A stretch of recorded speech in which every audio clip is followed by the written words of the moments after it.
Ni lile la hoja kuhusiana na mziki wa Singeli. Mheshimiwa Naibu Spika, waheshimiwa wabunge kadhaa hapa wameongea toka asubuhi na wameongea kwa hisia nyingi kuelezea jinsi ambavyo kuna sintofahamu kati ya kwanza Singeli kuwa mziki wa taifa, lakini hali kadhalika maudhui ambayo yanabebwa kwenye aina hii ya mziki.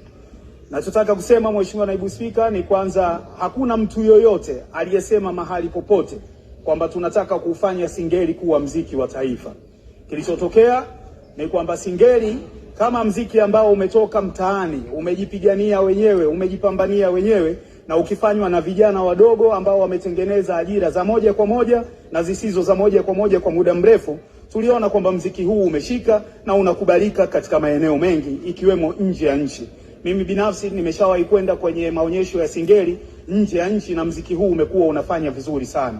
Sasa ukweli ni kwamba hakuna mtu yoyote kutoka sehemu nyingine yoyote duniani anayeweza kuja kudai kwamba Singeli ina asili ya kutoka nchini kwao. Kwa hiyo kimsingi Singeli ina asili ya kutoka Tanzania.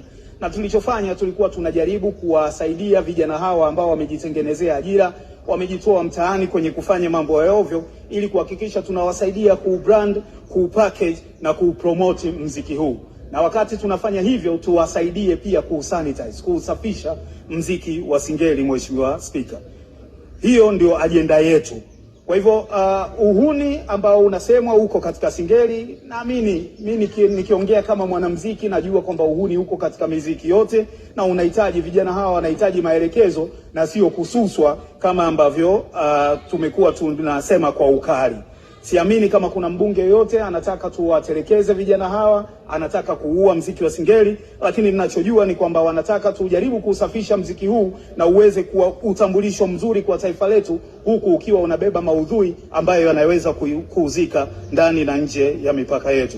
Kwa hiyo niwaombe waheshimiwa wabunge wote walioongea kwa hisia sana, akiwamo dada yangu Esther Maleko, kwamba watupe nafasi, tuwasaidie vijana hawa, tuwasaidie kusafisha mziki huu, na mziki huu utakuwa wenye matumaini makubwa hapo mbeleni. Ukiangalia sasa hivi mziki wa Singeli ndio unafanya vizuri hata kwenye mikutano yetu ya kampeni. Kwa hivyo unafurahiwa na watu wengi na ni jukumu letu kuuelekeza badala ya kuhususa na kunyoshea vidole. Kwa hiyo Mheshimiwa Maleko na wengine wote ambao walisema kwa ukali kuhusiana na mziki wa Singeli, mtupe nafasi ya kufanya hili, na sisi tunawahakikishia tutawaongoza vijana hawa na mziki huu utakuwa msafi, unaoburudisha badala ya kupotosha maudhui na kupotosha jamii yetu.